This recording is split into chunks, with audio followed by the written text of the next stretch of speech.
Bonjour à tous, un petit tuto pour vous expliquer simplement comment nous allons procéder avec notre chapitre 7 qui est facteurs et choix de production.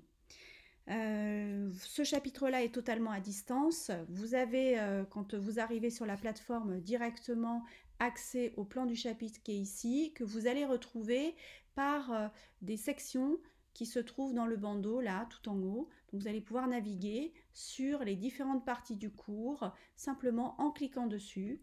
Et je vous ai rajouté également donc un petit lexique à la fin.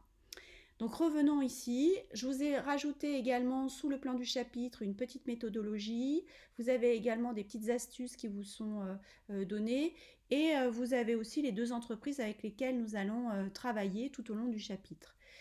Donc concrètement, comment est-ce que vous allez procéder? Vous allez commencer, après avoir lu les consignes que je vous ai données, vous allez simplement aller cliquer par exemple ici sur les facteurs de production et vous allez aller voir que systématiquement sur la gauche, vous avez tous les textes, vidéos, infographies qui vous sont proposés pour travailler sur les différentes parties du cours.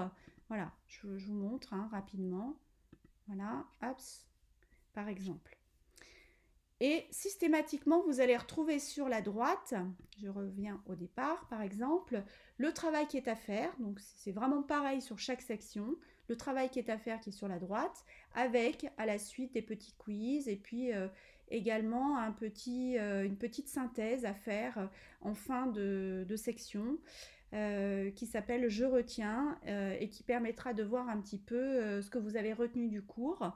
Lorsque nous verrons en classe entière, enfin en classe entière, plutôt en classe virtuelle, nous en parlerons à ce moment-là. Donc voilà comment fonctionne le cours. Petite information supplémentaire, si vous estimez que c'est pas assez gros, vous avez besoin d'aller plus loin, notamment par exemple ici sur l'infographie, pour aller lire un peu plus clairement, vous pouvez cliquer ici sur le petit carré avec les deux petits traits. Ça permet de le mettre en plus gros. Et ce qui est intéressant, c'est que vous pouvez continuer, par exemple, aller voir les autres textes de cette façon-là, donc en cliquant, avec simplement les petites flèches qui sont à droite et à gauche. Et lorsque vous avez terminé, il vous suffit d'appuyer sur la petite croix et hop, vous revenez sur la section. Donc voilà comment ça se passe.